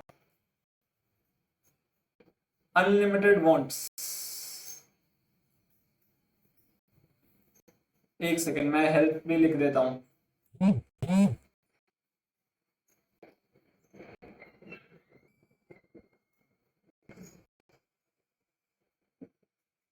हेल्थ, अच्छा आपको दिखा नहीं होगा, हेल्थ ऑर्गेनाइजेशन यहाँ पे लिख देता है हेल्थ। तो हमारे पास गवर्नमेंट के पास भी लिमिटेड रिसोर्सेस है और अनलिमिटेड वांट्स है। तो अब गवर्नमेंट क्या करती है, आपको पता है गवर्नमेंट हर साल बजट प्रेजेंट करती है। जो हमारी फाइनेंस मिनिस्टर होती है ना, जैसे निर्मला सीतारमण ने बजट प्रेजेंट करती है, फरवरी के महीने में होता है। आप देखना, आप गूगल में सर्च करना बजट, तो आपको पता चल जाएगा इंडियन बजट कब प्रेजेंट होता है। तो वहां पे गवर्नमेंट बताती है हमारे लिए अभी इंपॉर्टेंट क्या है, कि हमें अभी कहाँ पे पैसा खर्च करना पड़ेगा, तो उसको टॉप मोस्ट प्रायोरिटी पे रखती है कि इसके लिए ज्यादा पैसा खर्चा करना पड़ेगा। फिर अकॉर्डिंगली वो एक प्रायोरिटी लिस्ट बनाती है। तो वहां पे भी एकदम सेम सिचुएशन होता है, पैसे लिमिटेड है भैया हमारे पास, लेकिन करने को काम इतना सारा है।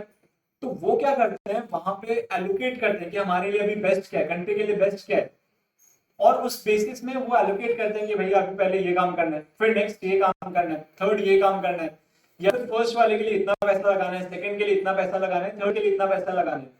ये भी इकोनॉमिक्स है। तो अब आपको इकोनॉमिक्स का एक वाइड स्प्रेड एप्लीकेशन पता चल गया कि इकोनॉमिक्स कहाँ कहाँ पे अप्लाई होता है। हमारे पर्सनल लाइफ में हो गया, बिजनेस लाइफ में हो गया, मतलब बिजनेस ऑर्गेनाइजेशंस पे हो गया, इवन इफ गवर्नमेंट्स के लिए, स्टेट गवर्नमेंट्स के लिए, सेंट्रल गवर्नमेंट्स के लिए, कंट्रीज के लिए, विद इन कंट्रीज के लिए, सब कोई को इकोनॉमिक्स का कॉन्सेप्ट ऐसे ही अप्लाई करना पड़ता है। तो आप अब जो पढ़ने वाले हो ना, वो ह्यूज एप्लीकेशन है उसकी, तो कुछ भयंकर ही आप पढ़ रहे हो। हाँ नहीं, आपको ये नोट नहीं करना है, ये नोट करने की जरूरत नहीं है, इसको मैं कर चुका हूँ। आपने जितना नोट किया है वही सफिशिएंट है। अब हम चलते हैं नेक्स्ट कॉन्सेप्ट की तरफ। इकोनॉमिक्स का इंट्रोडक्शन इतना ही था कि इकोनॉमिक्स कहाँ से आया और इकोनॉमिक्स का भी स्कोप कितना एक्सपैंड हो गया और इकोनॉमिक्स कहाँ कहाँ पे अप्लाई होता है। अब बारी आती है कि हम इकोनॉमिक्स को स्टडी करेंगे। कोई चीज को पढ़ो ना, तो हम एक साथ उसको पढ़ सकते हैं। जैसे आप भी कोई आप कोई समझ लो कि आप कोई एक सब्जेक्ट स्टार्ट करते हो पढ़ने के लिए, तो आपको भी उसको बहुत सारे सब पार्ट्स में डिवाइड करना पड़ता है ताकि अच्छे से समझ आए, अच्छा ये वाला पार्ट ये बता रहे हैं, नहीं तो सब कुछ मिक्सअप हो जाएगा। तो वैसे ही अगर आपको इकोनॉमिक्स पढ़ना है तो इकोनॉमिक्स को भी कुछ पार्ट्स में डिवाइड करना पड़ेगा। तो उन्होंने हैप्पीली इकोनॉमिक्स को दो पार्ट में डिवाइड किया, एकदम खुशी खुशी। मैक्रो इकोनॉमिक्स, मैक्रो इकोनॉमिक्स और एक है माइक्रो इकोनॉमिक्स।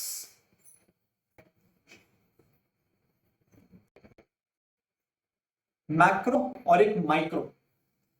हमारा फोकस सीए फाउंडेशन में माइक्रो इकोनॉमिक्स पे होने वाला है, क्योंकि मैक्रो इकोनॉमिक्स हमारे सिलेबस में ही नहीं, तो फोकस करेंगे कैसे, जो सिलेबस में होगा वही उस पर फोकस करेंगे। और माइक्रो इकोनॉमिक्स की जो कॉन्सेप्ट है वो मैक्रो में काम करते हैं। अब ये मैक्रो है क्या, माइक्रो क्या है, पहले वो तो बता दीजिए हमें। तो बता रहा हूं आपको, सुनिए एकदम ध्यान से कि मैक्रो क्या है और माइक्रो क्या है। जब आप इकोनॉमिक्स को एक पर्टिकुलर बिजनेस ऑर्गेनाइजेशन के लिए अप्लाई करते हो, जब इकोनॉमिक्स को एक पर्टिकुलर बिजनेस ऑर्गेनाइजेशन के लिए अप्लाई किया जाता है या फिर एक पर्टिकुलर इंडस्ट्री के लिए अप्लाई किया जाता है, उसको हम बोलते हैं माइक्रो। माइक्रो मतलब छोटा स्कोप, छोटा, छोटी सोच रखना, छोटा स्कोप मतलब छोटे लेवल पे अप्लाई करना, उसको हम बोलते हैं माइक्रो। और मैक्रो मतलब जब आप पूरे पूरे नेशन के लिए या फिर विद इन कंट्रीज आप इस इकोनॉमिक्स कॉन्सेप्ट को अप्लाई करते हो, उसको हम बोलते हैं मैक्रो इकोनॉमिक्स। जनरली होता है कि आप जब एक पूरे कंट्री के लिए अप्लाई करते हो उसको हम बोलते हैं मैक्रो इकोनॉमिक्स। और माइक्रो इकोनॉमिक्स होता है जब आप एक इंडिविजुअल कंपनी या फिर एक इंडिविजुअल बिजनेस ऑर्गेनाइजेशन या फिर एक इंडिविजुअल इंडस्ट्री के लिए अप्लाई करते हो, उसको हम बोलते हैं माइक्रो इकोनॉमिक्स। तो माइक्रो इकोनॉमिक्स क्या हुआ, applicable for a business organization,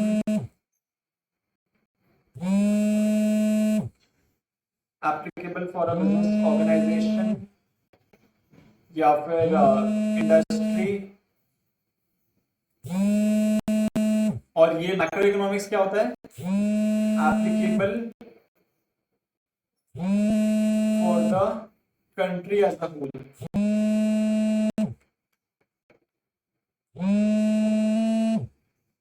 ठीक, तो आप अपने अपनी नोटबुक निकाल लीजिए और ये वाली चीज एक बार फटाफट नोट कर लीजिए। माइक्रो इकोनॉमिक्स क्या है, मैक्रो इकोनॉमिक्स क्या है।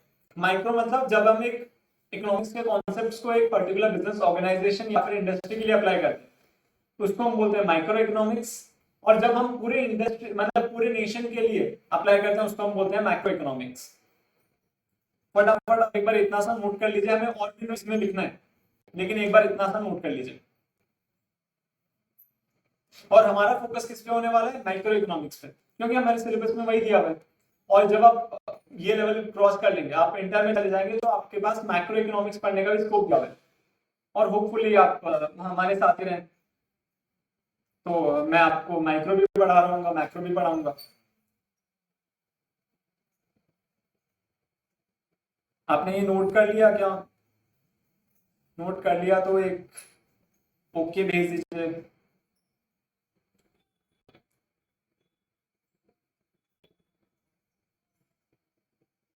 यस हो गया। ठीक है, तो इसके अंदर अपने को और भी लिखना है, वो भी लिख लेते हैं साथ में। ओके ओके, देखिए, अब मैक्रो इकोनॉमिक्स के कुछ एग्जांपल्स नोट कर लेते हैं कि मैक्रो इकोनॉमिक्स अप्लाई कहां पे होता है, मतलब इसका एप्लीकेशन हम कैसे चेक कर सकते हैं। तो कुछ कॉन्सेप्ट्स देखिए, मैक्रो इकोनॉमिक्स के कुछ कॉन्सेप्ट्स जो आपको जानने मिलेंगे। नेशनल इनकम, कि पूरे कंट्री की अप्रोक्स इनकम कितनी है, एवरेज इनकम कितनी है, अनएम्प्लॉयमेंट रेट कितनी है कंट्री की, पूरे कंट्री अनएम्प्लॉयमेंट रेट कितनी है, कितने लोग अनएम्प्लॉयड है पूरी कंट्री में।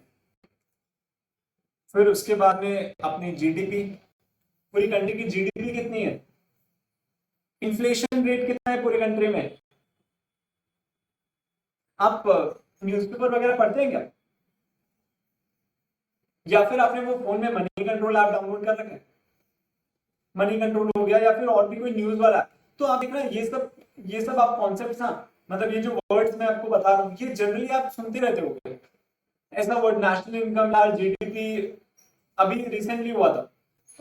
वो मूडीज मतलब एक रेटिंग एजेंसी है, वो बताती है कि यार मुझे लग रहा है कि इंडिया का जीडीपी इतना होना चाहिए, या फिर कोई भी कंट्री का जीडीपी इतना होना चाहिए। तो उसने बोला यार इस बार इंडिया में इतना मतलब ये हो रखा है, कोविड हो रखा है, लॉकडाउन हो रखा है, तो मुझे लग रहा है कि इंडिया में जीडीपी कम हो जाएगा इस बार। तो उसने अभी रिसेंटली बताया था, तो न्यूज में एकदम हाईलाइटेड था। तो अगर आप कोई भी न्यूज वाला ऐप डाउनलोड कर लोगे तो ज्यादा बेटर होगा, ताकि आप भी ट्रैक रख सको अपने को। इकोनॉमिक्स मैंने बताया ना, एग्जाम को क्लियर कैसे करना है वो मैं आपको बता दूं, और नॉलेज भी आपको साथ साथ में मेहनत करनी पड़ेगी। एग्जाम वाला वो आप पार्ट मुझ पे छोड़ दो, लेकिन नॉलेज साथ साथ में गेन करना है, उसके लिए आपको साथ साथ में मेहनत भी करनी पड़ेगी। तो आपका काम रहेगा कि आपको एक न्यूज ऐप डाउनलोड करना है, कोई भी ऐप डाउनलोड कर सकते हो, मनी कंट्रोल हो गया, या फिर कोई भी क्विक, वो एक है ना जो शॉर्ट न्यूज बताता है, उसका नाम क्या है मैं भूल रहा हूं, मैं आपके साथ शेयर कर दूंगा। अब उसके बाद में माइक्रो इकोनॉमिक्स। माइक्रो इकोनॉमिक्स जब होता है जब हम इकोनॉमिक्स के कॉन्सेप्ट को एक पर्टिकुलर ऑर्गेनाइजेशन के लिए अप्लाई करते हैं। एक पर्टिकुलर ऑर्गेनाइजेशन में क्या काम होगा इकोनॉमिक्स का, कि फैक्टर प्राइस करना, कि मतलब कॉस्ट ऑफ प्रोडक्शन में कब कौन से सिचुएशन में कितना कॉस्ट लगेगा अपने को, कॉस्ट ऑफ प्रोडक्शन कितना होगा, उसको हम बोलते हैं फैक्टर को प्राइस करना। फैक्टर मतलब कॉस्ट जो प्रोडक्शन के लिए मटेरियल्स लगते हैं वो, फैक्टर को प्राइस करना। डिमांड को डिटरमाइन करना,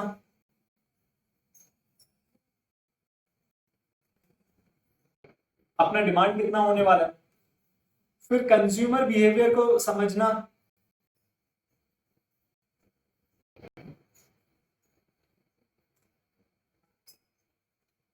तो ये कुछ एग्जांपल्स हैं कि माइक्रो इकोनॉमिक्स कहां कहां पे अप्लाई होते हैं। तो आप वहां पे लिख लीजिए फटाफट, एग्जांपल्स लिख के ये चीजें लिख लीजिए मैक्रो इकोनॉमिक्स में और माइक्रो इकोनॉमिक्स में।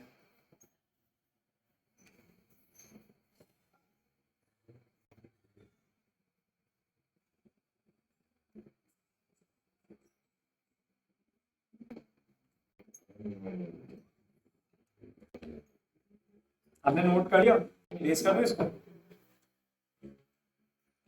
सर मैक्रो में एग्रीगेट डिमांड हो सकता है क्या, हाँ हाँ जरूर हो सकता है भैया। हाँ आई मीन हो सकता है।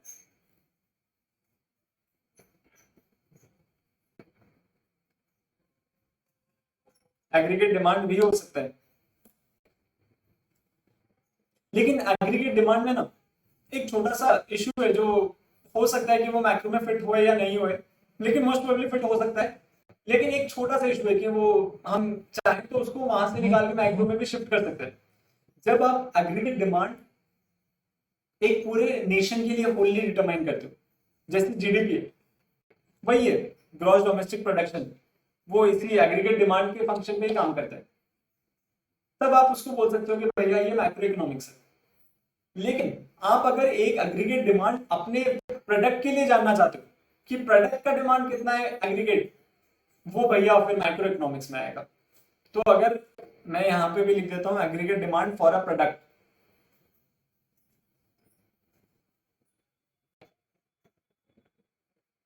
वो माइक्रो में जाएगा। और कुछ क्वेश्चंस आपके, आप इसको नोट कर लीजिए, और आपके कुछ क्वेश्चंस है तो फटाफट इसमें टाइप कर दीजिए, और अगर कुछ क्वेश्चंस नहीं है तो ओके लिख के भेज दीजिए।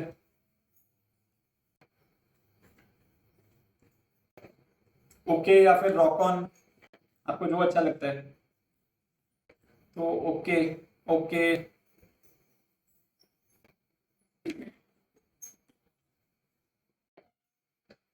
ठीक है, ओके। तो चलिए अब नेक्स्ट कॉन्सेप्ट पे चलते हैं, इसको करते हैं इरेज। अच्छा एक मतलब नेक्स्ट कॉन्सेप्ट में जाने से पहले एक छोटा सा क्वेश्चन था, आपको इंडस्ट्री और बिजनेस या फिर फर्म या फिर कंपनी, इसके बीच का डिफरेंस पता है क्या? मतलब इंपॉर्टेंट कॉन्सेप्ट ये है और आपने कहीं पढ़ा भी होगा, लेकिन अगर पता है तो बताइए ना, आप मुझे टेक्स्ट कीजिए ना फटाफट कि हाँ सर पता है, क्योंकि वो पूरा तो आप लिखोगे तो बहुत टाइम लग जाएगा, बस बताओ कि हाँ सर पता है या फिर आई नो। पता है क्या आपको? बताइए ना फटाफट।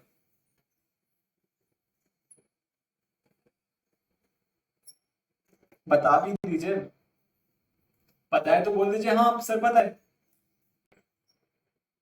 नहीं तो चलिए हम डिस्कस कर लेते हैं कि इंडस्ट्री और बिजनेस या फिर फर्म या कंपनी में डिफरेंस क्या है। थोड़ा बहुत पता है तो भैया थोड़ा बहुत से नहीं चलेगा, पूरा जानना पड़ेगा ना अपने को, तो गौर से सुनिएगा। समझ लीजिए आपको एक घर बनाना है तो आपको सीमेंट की जरूरत है, आपको एक घर बनाना है तो आपको सीमेंट की जरूरत है, घर बनाना है अपने को चाहिए सीमेंट। अब सीमेंट की जरूरत है तो आपने प्लान किया कि मैं सीमेंट खरीदूं, तो किससे खरीदूं? आपको पता चला एसीसी का सीमेंट आता है, उसके बाद में और किसका सीमेंट आता है? अंबुजा, फिर और एक वो है ना जो अंकल बोलते हैं सस्ता नहीं सबसे अच्छा, बांगर सीमेंट,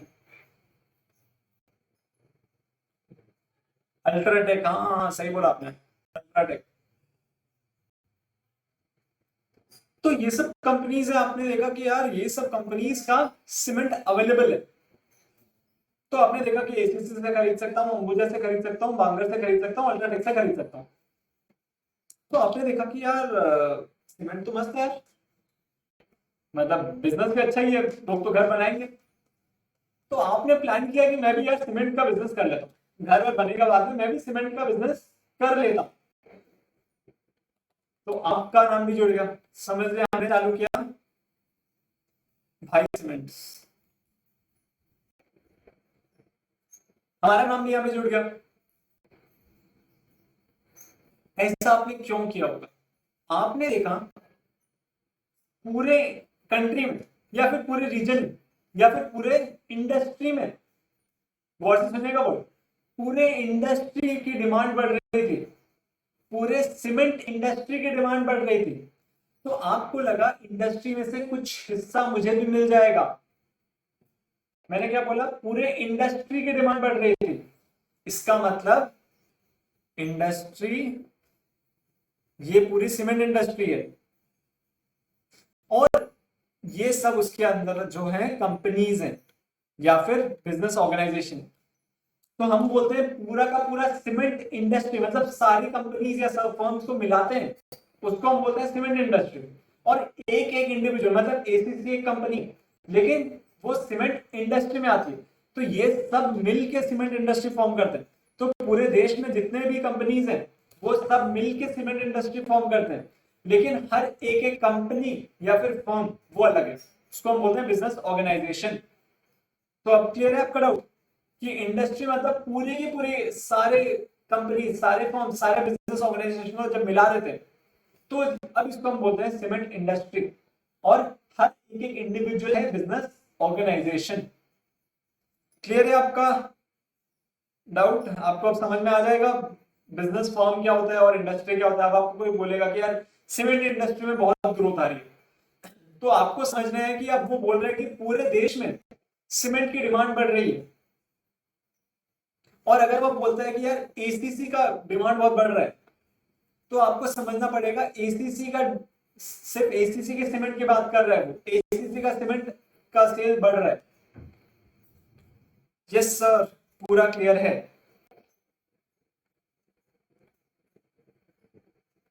तो एक बार अब याद कर लेते हैं हमने अभी तक क्या क्या पढ़ा है, तो एक बार फटाफट रिवाइज करा लेते हैं।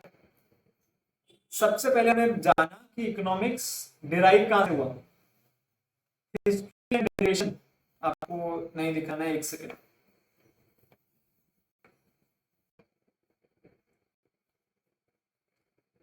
सबसे पहले आपने जाना इकोनॉमिक्स का हिस्ट्री एंड डेरिवेशन। इकोनॉमिक्स कौन से वर्ड से डिराइव हुआ है? ओइकोनोमिया। क्या बोला मैंने? ओइकोनोमिया।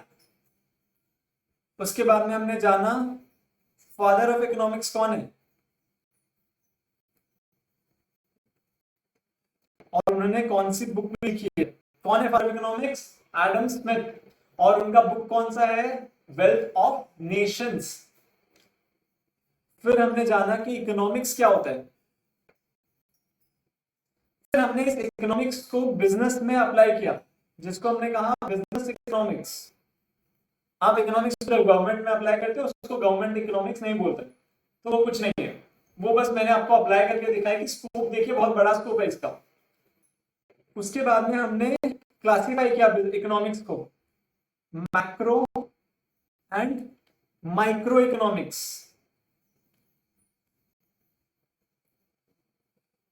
उसके बाद में हमने जाना फर्म वर्सेस इंडस्ट्री का डिफरेंस। तो आज हमने इतना ही पढ़ा है, तो आज के लिए इतना ही है, लेकिन क्लास एंड नहीं हुई है। आपको एक क्वेश्चन का आंसर देना है, उसके बाद में अपनी क्लास एंड होगी। तो ये रहा क्वेश्चन आपके सामने, ठीक है। अब आपको ये क्वेश्चन का आंसर देना है, उसके बाद में क्लास एंड होगी। एक छोटा सा बस टेस्ट है, एक ही क्वेश्चन है। GDP an example of dash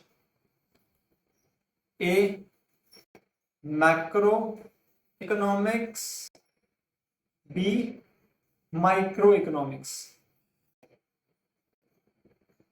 फटाफट बता दीजिए। मैक्रो इकोनॉमिक्स करेक्ट एग्जांपल एकदम। GDP is an correct answer आपका। GDP is an macro, macro सबका करेक्ट आंसर है भैया। क्या भारी पढ़ा रहे हो यार, ओहो, दिल खुश कर देता आप ऐसे आंसर देते हो ना, लगता है कि क्या भारी पड़ा है। GDP is an example of macro economics.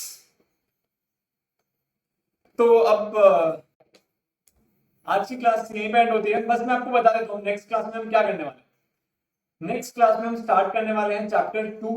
तो आपके इनके साथ के कोई फ्रेंड्स हैं जो ज्वाइन करना चाहते हैं सीए फाउंडेशन, तो आप उनके साथ भी शेयर कर सकते हो।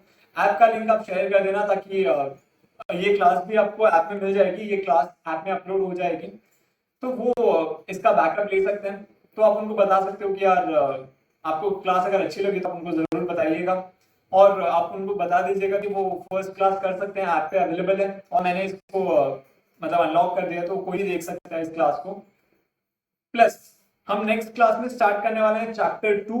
भारी चैप्टर स्टार्ट करने वाले हैं। चैप्टर 1 में कुछ है नहीं, एकदम हल्का हल्का है चैप्टर 1। तो चैप्टर 2 से स्टार्ट करने वाले हैं, और चैप्टर 2 स्टार्ट होने वाला है, उसका कॉन्सेप्ट है डिमांड एंड सप्लाई। एकदम भारी चैप्टर है, एकदम इंटरेस्टिंग चैप्टर है, और एग्जाम में एकदम हेवी मार्क्स कैलकुलेट करता है, मतलब कैरी करता है। और इस चैप्टर के जो कॉन्सेप्ट आप पढ़ने वाले हो, ये पूरा इकोनॉमिक्स के और बाकी जो चैप्टर्स हैं सब में अप्लाई होने वाले हैं। तो प्लीज मिस मत करिएगा, बहुत इंपॉर्टेंट चैप्टर होने वाला है चैप्टर 2 डिमांड एंड सप्लाई। तो अब ये हमारी क्लास होने वाली है मंडे को। जो भी है शेड्यूल वो आपको एसएमएस चला जाता है, और हमें वो बैच का टाइम टेबल भी आपके साथ शेयर हो जाएगा। कल संडे है, तो हम आप सभी अपना लास्ट संडे एकदम अच्छे से एंजॉय कर लीजिए, क्योंकि अब से यार और संडे को कोई छुट्टी वुट्टी नहीं मिलने वाली है। अब से आपका सैटरडे संडे मंडे से लेके संडे तक रोज क्लास होने वाला है। बस ये वाली एक संडे एक्सेप्शन है, आपको ये संडे छुट्टी दी गई है। नेक्स्ट मंडे को हम मिलेंगे, और हम स्टार्ट करने वाले हैं चैप्टर 2। ठीक, तो एक छोटा सा नोट के साथ हम एंड करेंगे आज की क्लास। तो एक आपको अच्छा लगे तो वाह वाह जरूर कर दीजिएगा, और थोड़ा हंस भी लीजिएगा। तो पूछा गया कि यार लोग इकोनॉमिक्स क्यों पढ़ते हैं। तो किसी ने बोला कि यार अपने को जॉब चाहिए इसलिए हम इकोनॉमिक्स पढ़ते हैं, किसी ने बोला कि एग्जाम क्लियर करनी है इसलिए इकोनॉमिक्स पढ़ते हैं, हम हमें सीए क्लियर करना है इसलिए हम इकोनॉमिक्स पढ़ते हैं सिंस ये एक सब्जेक्ट है। तो लेकिन सबसे बेस्ट आंसर दिया एक प्रोफेसर ने, ऑक्सफोर्ड यूनिवर्सिटी के प्रोफेसर थे जोन। उन्होंने बेस्ट आंसर दिया कि हम इकोनॉमिक्स इसलिए पढ़ते हैं ताकि और दूसरे जो इकोनॉमिस्ट है ना वो हमें बेवकूफ नहीं बना सके, इसीलिए हम इकोनॉमिक्स पढ़ते हैं। तो अब सर ये बेवकूफ कैसे बनाना, तो एक्चुअली क्या होता है इकोनॉमिक्स में बहुत सारे अजम्पशंस है, मतलब भर्ती है अजम्पशन से भर्ती हुआ है इकोनॉमिक्स। आपको अज्यूम करना पड़ेगा अच्छा लोग ऐसे बिहेव करेंगे तब ऐसा होने वाला। आप पढ़ेंगे इकोनॉमिक्स, जब हम आगे चलेंगे तो आप पढ़ेंगे बहुत सारे अजम्पशन से भर्ती है। तो उन्होंने बोला कि यार इकोनॉमिक्स अजम्पशन से ही पूरा इकोनॉमिक्स भर्ती कर देते हैं, इकोनॉमिक्स जो होते हैं वो पूरा इकोनॉमिक्स में अजम्पशन से ही भर्ती कर देते हैं। तो हम उस बेसिस में बेवकूफ नहीं बन जाए इसलिए हमें इकोनॉमिक्स पढ़ना आता है। तो एक एक पॉपुलर मैं आपको एग्जांपल बता कि कैसे इकोनॉमिक्स में वो माना जाता है। तो आपने सुना हुआ होगा कि मतलब कोई भी ऐसे जो प्यार में पड़ा हुआ था ना उसको पूछते हैं कि जैसे ये समझ लीजिए ये बंदा है, ये एक्सप्लेन करना बड़ा डिफिकल्ट हो जाता है। ये मैन है, ये वुमेन है। तो वुमेन इसको मैन को पूछते यार पागल हो, तो वो बोलता है हाँ भाई आपके प्यार में, हाँ आपके प्यार में। तो इकोनॉमिक्स बोलती है कि यार ये सब हम अज्यूम नहीं करते, इकोनॉमिक्स ने बोला कि हम मान के चलते हैं कि कोई भी पागल नहीं। तो ये वाला थ्योरी सब इररिलेवेंट हो जाता है। ये पूछती है पागल हो क्या,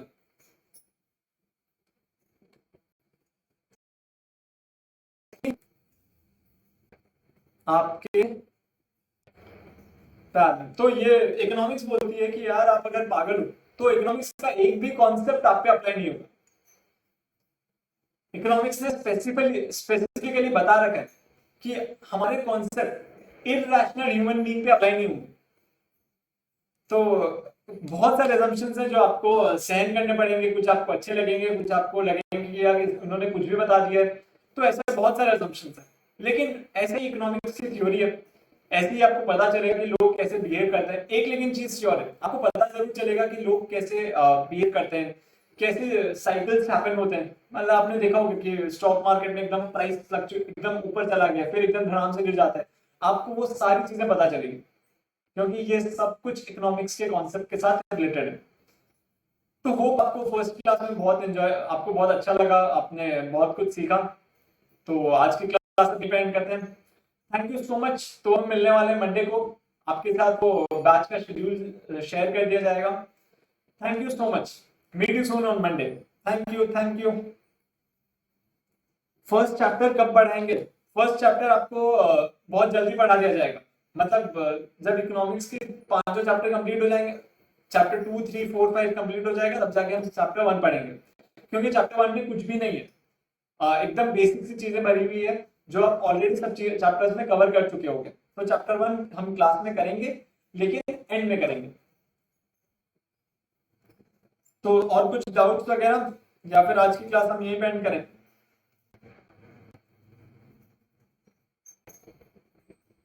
तो क्लास यहीं पे एंड करते हैं। Thank you so much guys, अब हम मिलते हैं मंडे को। Thank you so much.